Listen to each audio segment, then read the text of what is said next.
warahmatullahi wabarakatuh. Waalaikumsalam warahmatullahi wabarakatuh. Sebelum kita mulai pembelajaran hari ini, mari kita berdoa bersama sesuai keyakinan masing-masing. Berdoa dimulai.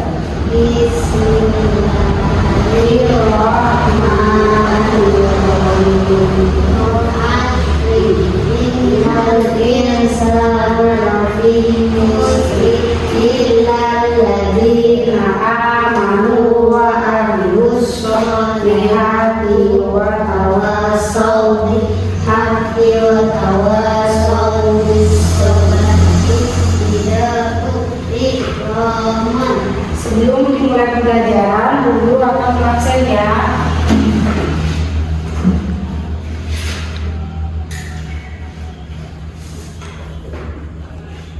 Baik, di Fauzia, Ya, masuk semua sekarang. ya.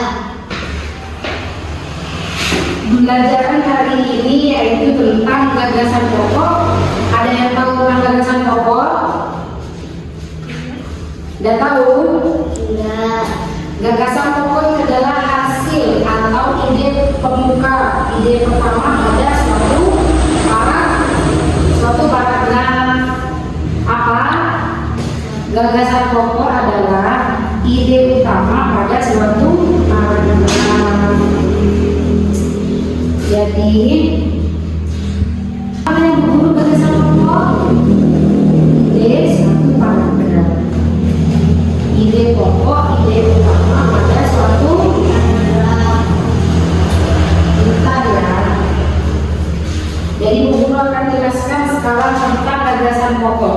Gagasan pokok itu adalah hasil atau ide pemuka utama pada suatu paragraf. Sedangkan baik, guru akan lanjutkan ya. Gagasan pokok adalah hasil atau ide pemuka utama pada suatu paragraf, dan paragraf sendiri yaitu kumpulan dari beberapa kalimat. Maka setiap paragraf punya gagasan pokok. Jadi guru jelasin ya. Sekarang materinya tentang gagasan pokok. Apa gagasan pokok? Gagasan pokok adalah ide utama pada suatu paragraf. Sedangkan paragraf adalah kumpulan dari beberapa kalimat. Ya. Ada juga gagasan pendukung. Apa itu gagasan pendukung? Yaitu sebagai imbuhan atau sebagai memperjelas informasi dari gagasan utama. Dan gagasan pokok itu ada di 3 tempat. Gagasan pokok itu ada pada 3 tempat. Yang pertama yaitu di awal, kemudian di tengah, kemudian di akhir. Kalau di awal itu disebut, kalau di awal itu disebut apa? Yaitu deduktif ya. Kalau di tengah tetap di tengah. Kalau di akhir disebut apa? Induktif. Ada beberapa ciri-ciri gagasan pokok. Gagasan pokok ini punya ciri-ciri. Jadi kalian kalau mencari gagasan pokok pada suatu paragraf, kalian harus tahu dulu apa gagasan pokok dan ciri-cirinya seperti apa. Ciri-ciri yang pertama yaitu mengandung topik permasalahan. Jadi ada suatu makna dari permasalahan. Dapat dijabarkan. Apa dapat dijabarkan? Itu dapat diperluas, bisa ditambahin kalimat lain namun dengan inti yang sama ya. Kemudian dapat berdiri sendiri karena kalimat maka. Berdiri sendiri itu kayak ibu pergi. Ini tidak berdiri sendiri kan? Pergi kemana? Ke pasar. Baru ini disebut apa? Disebut kalimat lengkap. Kemudian memiliki arti atau makna yang jelas. Jadi kayak contohnya kayak gini. Ibu pergi ke pasar. Sudah jelas kan? Ibu kemana dan yang pergi siapa?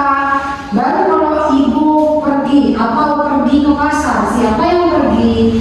Kalau ibu doang, kemana ibu? Kapan?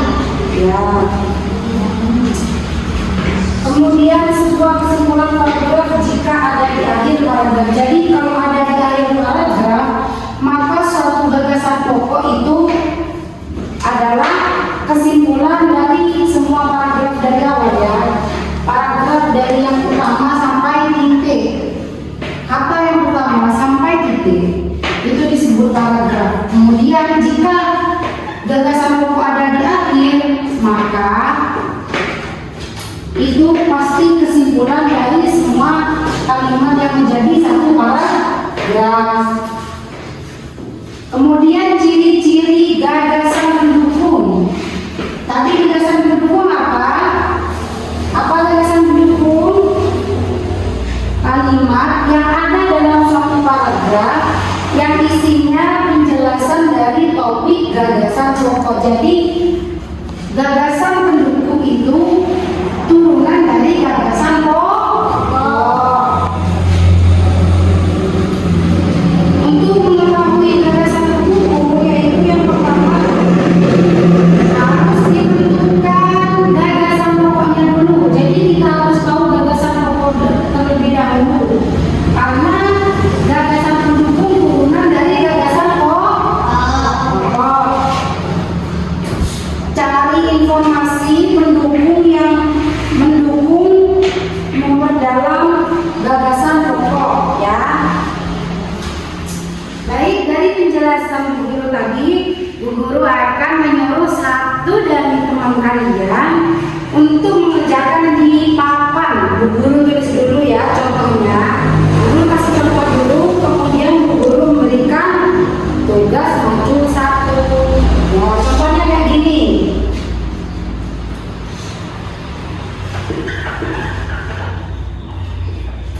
Bu Guru bacakan dah. Besok hari libur, Andi dan teman-teman berencana untuk pergi bermain ke sungai mencari ikan. Andi dan teman-teman biasanya bermain di sungai sepulang sekolah. Tetapi karena besok adalah hari libur, Andi dan teman-teman bisa bermain di sungai sejak pagi hari. Lihat di bukunya ya, lihat ya. Ya. Lihat di bukunya. Jadi yang dimaksud gagasan pokok pada kalimat tadi, yakni besok hari libur. Gagasan pendukungnya yang mana Bu? Yaitu Andi dan teman-teman berencana untuk pergi bermain ke sungai mencari Ikan. Andi dan teman-teman biasanya bermain di sungai sepulang sekolah. Tapi karena besok adalah hari libur, Andi dan teman-teman bisa bermain di sungai sejak pagi hari. Jadi Bu Guru jelaskan tadi kan kalau gagasan pokok itu kalimat yang pada suatu paragraf yang menyimpulkan pada isinya semua. Jadi isinya paragraf itu intinya ada di situ gitu. Sedangkan gagasan pendukung itu hanya mendukung, menjabarkan dari gagasan pokok yang ada. Bu Guru kasih tugas daya, kasih tugas di bukunya soalnya studionya Bu Guru habis ya. Sekarang kalian kerjakan di buku paketnya saja ya. Ya. Bisa? Bisa. Yang ini? Iya. Yang mana gagasan pokok?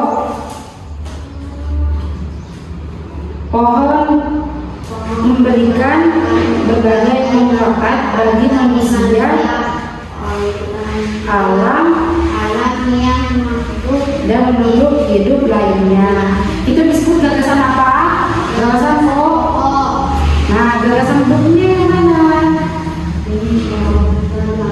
Ya, benar, bagus, pintar. Kan sudah Bu Guru kasih contoh ya, barusan sudah dikerjakan bersama-sama tentang contoh gagasan pokok dan gagasan Pendukung. Nah, Bu Guru kasih PR ya. Ya. Kerjakan di rumah, harus selesai pertemuan yang akan datang dikumpulkan ya. Baik, untuk menutup pembelajaran hari ini, mari kita mengucapkan alhamdulillah atas pembelajaran hari ini. Semoga apa yang Bu Guru ajarkan bisa bermanfaat. Amin.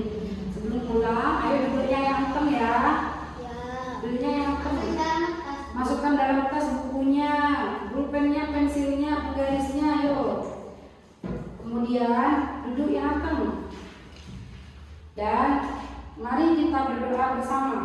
Bismillahirrahmanirrahim. Raditu billahi Rabba wa bil islami dina wa bi Muhammadin nabiyya wa rasula rabbi zidni ilma warzuqni fahma. Amin ya rabbal alamin. Yang anteng pulang terlebih dahulu. Ayo, Eni Uzian. Mulai.